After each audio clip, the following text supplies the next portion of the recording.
The first question might be, why should you even bother improving yourself? And I think the answer to that is something like, so you don't suffer any more stupidly than you have to. And maybe so others don't have to either. It's something like that. You know, like there's a real injunction at the bottom of it. It's not some casual self-help doctrine. It's that if you don't organize yourself properly, you'll pay for it, and in a big way, and so will the people around you. Now, and you could say, well, I don't care about that, but that's actually not true. You actually do care about that, because if you're in pain, you will care about it. And so you do care about it, even if it's just that negative way, you know. It's very rare that you can find someone who's in excruciating pain who would ever say, well, it would be no better if I was out of this. Sort of pain is one of those things that brings the idea that it would be better if it didn't exist along with it. It's incontrovertible. So you get your act together so that there isn't any more stupid pain around you than necessary. Well, so then the question might be, well, how would you go about getting your act together? And the answer to that, and this is a phenomenological idea too, it's something like, look around for something that bothers you and see if you can fix it. Now, I often tell people too, fix the things you repeat every day, because people tend to think of those as trivial, right? You get up, you brush your teeth, you have your breakfast, you know, you have your routines that you go through every day. Well, those probably constitute 50% of your life. And people think, well, they're mundane, I don't need to pay attention to them. It's like, no, that's exactly wrong.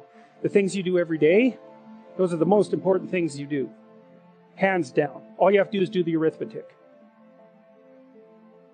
Let's say you go into you can do this in a room. It's quite fun to do it just when you're sitting in a room, like a room, maybe your bedroom. You can sit there and just sort of meditate on it and think, okay, if I wanted to spend 10 minutes making this room better, what would I have to do? And you have to ask yourself that, right? It's not a command. It's like a genuine question.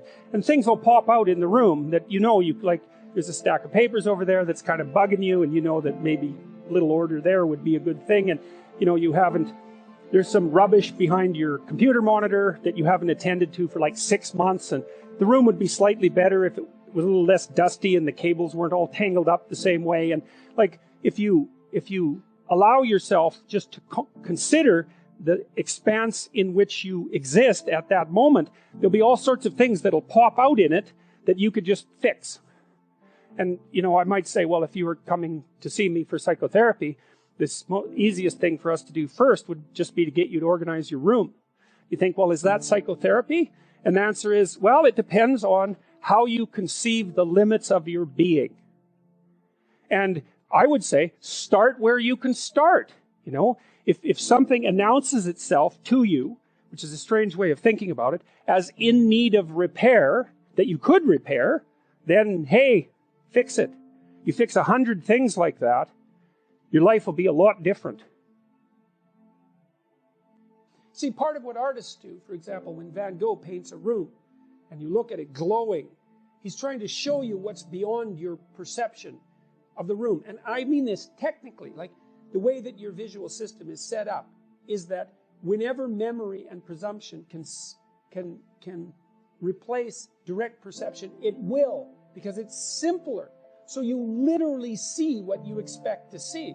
And if what you see is dull and drab and boring and pointless and uninspiring, then that's you. It's not what's there. And what the artist does when he or she re-represents that mundane reality is to remind you of what's behind it, the potential that's there. And so what I'm suggesting to people is that they take the potential that's right in front of them. It's like, okay, and here's the rule. You're aiming up. There's something that you could change, that you would change. That might be a very small thing. Could, well, that's within the grasp of your power. Would is within the grasp of your will. To combine those two things might be a very small shift. You might only be willing to make a very tiny step forward. It's like, fine, good enough. Make a tiny step forward. And that makes you a slight bit stronger than you were before. And then the next step can be slightly larger. And it's the path of humility. If people look at their lives, you know, it's a very interesting thing to do. I like the idea of the room, because you can do that at the drop of a hat. You know, go back to where you live and sit down and think, okay, I'm going to make this place better for half an hour. What should I do? You have to ask.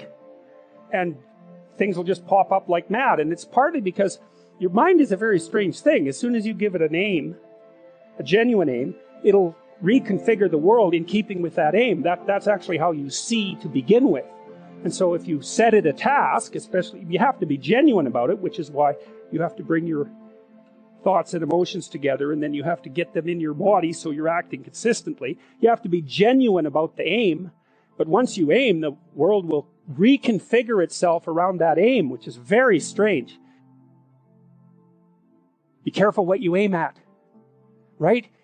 What you aim at determines the way the world manifests itself to you. And so if the world is manifesting itself in a very negative way, one thing to ask is, are you aiming at the right thing? Now, I'm not trying to reduce everybody's problems to an improper aim. People get cut off at the knees for all sorts of reasons. They get sick, they have accidents. There's a random element to being, that's for sure. And so you don't want to take anything, even that particular phrase, too far. You want to bind it with the fact that random things do happen to people. But it's still a great thing to ask. And so what that means is, well, you get up in the morning and you're excited about the day. You're ready to go. And so as far as I can tell, what you do is you specify your long-term ideal. Maybe you also specify a place you want to stay the hell away from so that you're terrified to fail as well as excited about succeeding, because that's also useful. You specify your goal. You do that in some sense as a unique individual. You want to specify goals that make you say, oh, if that could happen as a consequence of my efforts, it would clearly be worthwhile.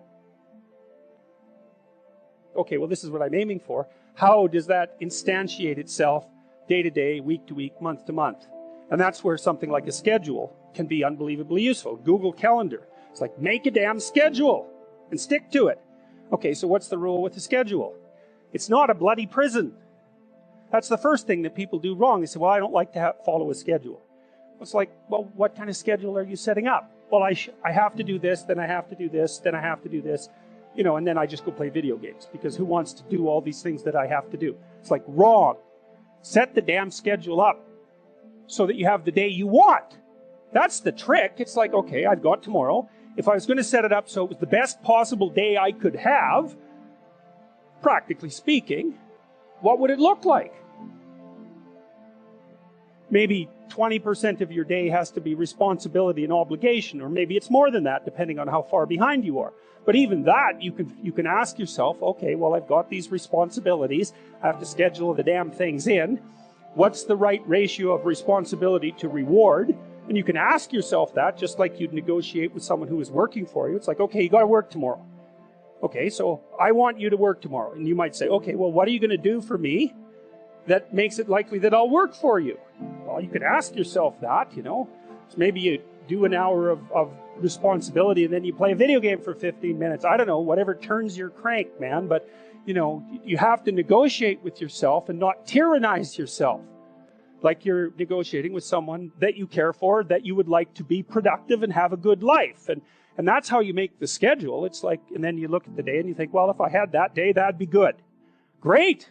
And you're useless and horrible, so you'll probably only hit it with about 70% accuracy, but that beats the hell out of 0, right? And if you hit it even with 50% accuracy, another rule is, well, aim for 51% the next week, or 50.5% for God's sake, or because you're going to hit that position where things start to loop back positively and spiral you upward. And so that's one way that you can work on your conscientiousness, is plan a life you'd like to have. We're built for a burden, and we're not happy without that burden, and we want to find the one that suits us. And that's difficult. It's part of the adventure of life to seek out the burden that suits you. But when you have that, then yes, then hopefully you're operating in harmony with the requirements of those around you. You make yourself a reasonably morally respectable individual. And so now you're not blinded as much by your own proclivity for uselessness and malevolence. And then you can integrate all that. You can integrate all those rules. And that's the beginning of the development of character. And then you can then you can embody the union of the rules. It's something like that. Well, the mission is the improvement of your character, the constant improvement of your character. And I think a lot of that's done in dialogue with your conscience. It's like your conscience is always telling you, Socrates said this thousands of years ago, your conscience is always telling you what you shouldn't be doing.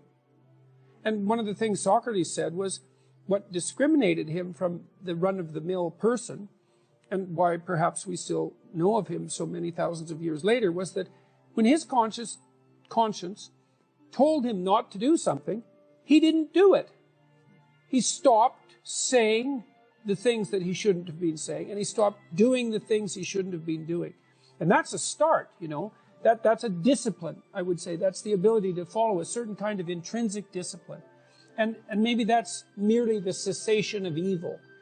That's not exactly the same as the pursuit of positive good. Let's say you haven't got there yet, but that's a start. You clear away the obstacles from your vision by ceasing to engage in those activities you know to be wrong.